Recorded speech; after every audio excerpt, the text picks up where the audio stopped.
Welcome to எங்கள் வீட்டு kitchen. இது வரைக்கும் எங்கள் வீட்டு கிச்சன் சேனலை சப்ஸ்கிரைப் பண்ணலைன்னா சப்ஸ்கிரைப் பண்ணிக்கோங்க. பக்கத்தில் இருக்க பெல் ஐக்கானையும் கிளிக் பண்ணிக்கோங்க. வாங்க வீடியோக்குள்ளே போகலாம். அதாவது சிறு பிள்ளைகளுக்கு புதுசாக கொடுத்தன பண்ணுறவங்களுக்கு டெக்னிக்காக எப்படி ஈஸியாக சமையல் பண்ணலாம் அப்படிங்கிறத நான் ஒரு சின்ன விஷயமாக உங்களுக்கு சொல்லித்தர்றேன்.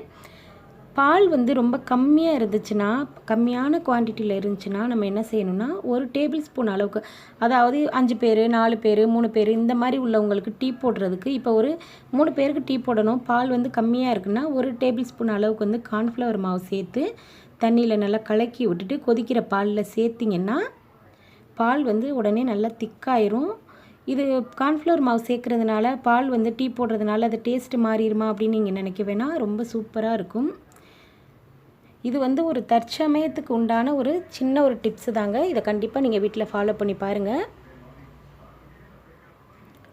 பால் கொதிச்சிட்ருக்கு. பால் திரளலை.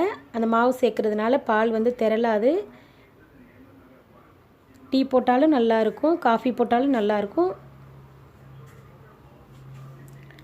அடுத்த டிப் என்னென்னு பார்த்தோம்னு சொன்னாக்க,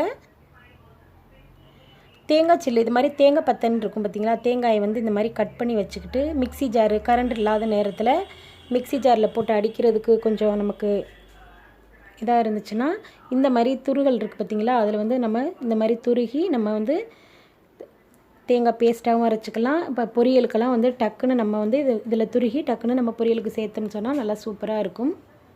பாருங்கள், நல்ல பூவாக திருகியாச்சு. சட்னி அரைக்க கூட நல்லா ஹெல்ப்பாக இருக்கும். இதை துருகி ஃப்ரிட்ஜில் கூட நம்ம ஸ்டோர் பண்ணி வச்சுக்கலாம்.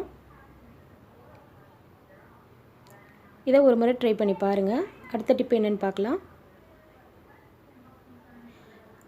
பட்டாணி எல்லாம் நம்ம ஊற வைக்கணும், ரொம்ப நேரம் வேக வைக்கணும்னு நம்ம நினச்சோம்னா, இந்த மாதிரி நம்ம ஹாட் பாக்ஸில் பார்த்திங்கன்னா, ஹாட் பாக்ஸில் நம்ம பட்டாணியை கழுவிட்டு சேர்த்துட்டு, பட்டாணி இருக்கட்டும் கொண்டக்கடலை எந்த பயிர் ஐட்டமாக இருந்தாலும் இது போல் நல்லா சுடுதண்ணி, அது முழுகிற அளவுக்கு சுடுதண்ணியை கொதிக்க வச்சு ஹாட் பாக்ஸில் மூடி வச்சிட்டோம்னா பட்டாணி நல்லா புஷ்ஷுன்னு சாஃப்டாக ஊறி இருக்குங்க. நல்லா 1 ஹவர்லேயே பட்டாணி நல்லா ஊறி இருக்கும். நம்ம எடுத்து சமைக்க ரொம்ப ஈஸியாக இருக்கும். இதையும் ட்ரை பண்ணி பாருங்கள். அடுத்த டிப் என்னென்னு பார்த்தோம்னா, உளுந்தம்பருப்பை நல்லா கழுவிட்டு வெயிலில் காய வச்சுருங்க. காய வச்சு நல்லா கடாயில் போட்டு இந்த மாதிரி ஒரு வறுத்துட்டு மணம் வர்ற வரை வறுத்துட்டு மிக்ஸி ஜாரில் சேர்த்து நல்லா பவுட்ரு அரைச்சிக்கணுங்க. நல்லா மைதா மாவு மாதிரி இருக்கணும் பவுட்ரு. இப்போ அரைச்சி எடுத்துட்டோம் மிக்ஸி ஜாரில். இதை பார்த்திங்கன்னா நல்லா இந்த மாதிரி ஒரு ஸ்பூனில் போட்டுட்டு நல்லா இந்த கப்பு எடுத்து வச்சுருக்கேன் பார்த்திங்களா, இதில் 2 கப்பு அளவுக்கு அந்த ஒரு ஸ்பூன் உளுந்த மாவு சேர்த்தோம்னா 2 கப்பு அளவுக்கு தண்ணி சேர்த்து அடுப்பில் நல்லா கொதிக்க வச்சுருங்க. நம்ம கூழ் மாவு கேப்பை கூழ் பண்ணுறோம் பார்த்திங்களா, அந்த மாதிரி தான். இதுக்கு வெல்லம் சேர்த்து அதை தாளித்து ஊற்றிடுங்க. நல்லா சூப்பராக இருக்கும். இது இடுப்பு வலி, தொண்டை வலி, சளி இது எல்லாத்துக்குமே இந்த கூழ் ரொம்ப சூப்பராக இருக்கும். அடுத்த டிப்பு பார்த்தோம்னா, முருங்கைக்காயை எப்போவுமே குக்கரில் வேக வச்சிடாதீங்க. இது போல் பருப்பை வேக வச்சுக்கிட்டு சட்டியில் போட்டு மசாலாவெல்லாம் சேர்த்து அடுப்பில் வேக வச்சிடலாம்.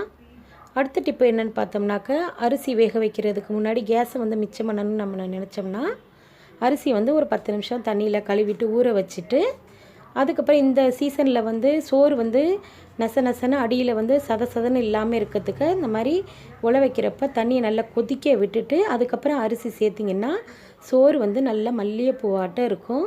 சோறு சீக்கிரமே நைட்டுக்கு கெட்டு போகாமல் இருக்கும். இந்த டிப்பு கண்டிப்பாக உங்களுக்கு பிடிச்சிருக்குன்னு நான் நம்புகிறேன். இதை ட்ரை பண்ணி பாருங்கள். அடுத்த டிப்பு என்னென்னு பார்க்கலாம். இட்லியை வச்சது மீதமாயிருச்சுன்னா இது போல் ஒரு 5 நிமிஷத்துக்கு இட்லியை தண்ணியில் ஊற வச்சுட்டு அதுக்கப்புறம் ஊற்றிங்கன்னா இட்லி களியாக இல்லாமல் நல்ல பூவாக ரவா உப்புமா மாதிரி நல்லா உதிரியாக இருக்கும். அதை தாளிக்கிறதுக்கு 1 டேபிள் ஸ்பூன் உளுந்து, 1/4 டீஸ்பூன் கடுகு, 1/4 டீஸ்பூன் மிளகு, கருவேப்பிலை, வரமிளகாய் இதெல்லாம் போட்டு தாளிச்சிங்கன்னா நல்லா பாருங்கள் இந்த மாதிரி இருக்குன்னு இட்லி நல்லா பூவாக உதிரியாக இருக்கும். இந்த டிப்பு உங்களுக்கு பிடிச்சிருக்குன்னு நினைக்கிறேன். குழம்பு நல்லா தகன்னு எண்ணெய் பிரிஞ்சு மேலே வரணும்னா வெங்காயம் தக்காளி நல்லா சாஃப்டாக வதக்கணும். வதக்கிட்டு அதுக்கப்புறம் 1 ஸ்பூன் மிளகாத்தூள் சேர்த்திங்கன்னா குழம்பு நல்லா பார்க்க சூப்பராக இருக்கும். அடுத்த டிப்பு என்னென்னு பார்த்தோம்னா, ரவா, அதாவது கோதுமை ரவா உப்புமா நல்லா உதிரியாக நல்லா சூப்பராக அடிப்பிடிக்காமல் குழையாமல் வரணும்னா இந்த கப்பில் 1 கப் அளவுக்கு வந்து கோதுமை ரவா எடுத்தோம்னு சொன்னாக்க 2.5 கப் அளவுக்கு வந்து தண்ணி சேருங்க. நம்ம வந்து சோறு வேக வைக்கிற மாதிரி தான். அடுத்த டிப்பு என்னென்னு பார்க்கலாம். இது ரொம்ப ரொம்ப ஈஸிங்க. இந்த பூண்டு இருந்தால் போதும் உங்கள்கிட்ட. இது போல் வந்து மிக்ஸி ஜாரில் போட்டு தான் அரைக்கணும்னு இல்லை. இந்த மாதிரி வந்து துருகிற, அதாவது கேரட் துருகும் பார்த்தீங்களா, அந்த துருகலில் வந்து முழு பூண்டை வந்து நீங்கள் துருகுனீங்கன்னா பாருங்கள் எந்த அளவுக்கு நல்லா ஃபில்ட்ரு பண்ணி அந்த பூண்டை மட்டும் எடுத்துருக்குது. இது போல் நல்லா துருகி வச்சுக்கிட்டிங்கன்னா, அதாவது பேஸ்ட்டு வந்து அரைச்சி போடுறத விட இந்த மாதிரி துருகி நம்ம வந்து மிளகாத்தூள் உப்பு போட்டு நம்ம இட்லிக்கு தொட்டு சாப்பிட்டோம்னா ரொம்ப சூப்பராக இருக்கும். பூண்டோடைய அந்த காந்தல் இருக்காது. இது மாதிரி நீங்கள் வந்து செஞ்சு சாப்பிட்லாம். டக்குன்னு ஒரு தேங்காய் சட்னி இருந்துச்சு, அது கூட வந்து கார சட்னி வேணும்னா இந்த மாதிரி நமக்கு அவசரத்துக்கு நல்ல ஹெல்ப்பாக இருக்கும். நல்லெண்ணெய் ஊற்றிக்கலாம். தேவையான அளவு வந்து நல்லெண்ணெய் சேர்த்துட்டு பூண்டு, மிளகாத்தூள், உப்பு இது 3 வந்து ஒன்றா மிக்ஸ் ஆகிற மாதிரி நல்லா கரண்டி வச்சு நல்லா மிக்ஸ் பண்ணி விட்டுறலாம். விட்டுட்டு அதை வந்து நல்லா இட்லிக்கு, தோசைக்கு, சப்பாத்திக்கு கூட தொட்டு சாப்பிட்டாலும் நல்லாயிருக்கும். இந்த டிப்பு கண்டிப்பாக நீங்கள் உங்களுக்கு ரொம்ப பயனுள்ளதாக இருக்கும்னு நான் நம்புகிறேன். சமையல் செய்கிறப்ப சின்ன சின்ன நுணுக்கங்களான விஷயங்களை வந்து டிப்ஸாக உங்களுக்கு சொல்லியிருக்கேன். இது கண்டிப்பாக உங்களுக்கு பயனுள்ளதாக இருக்கும்னு நான் நம்புகிறேன்.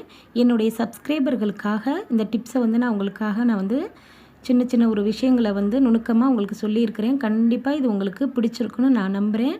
இந்த வீடியோ பிடிச்சிருந்தா லைக் பண்ணுங்கள், ஷேர் பண்ணுங்கள். மறக்காமல் எங்கள் வீட்டு கிச்சனை சப்ஸ்கிரைப் பண்ணுங்கள். இந்த டிப்ஸ் எல்லாம் எப்படி இருக்குன்னு கமெண்டில் சொல்லுங்கள்.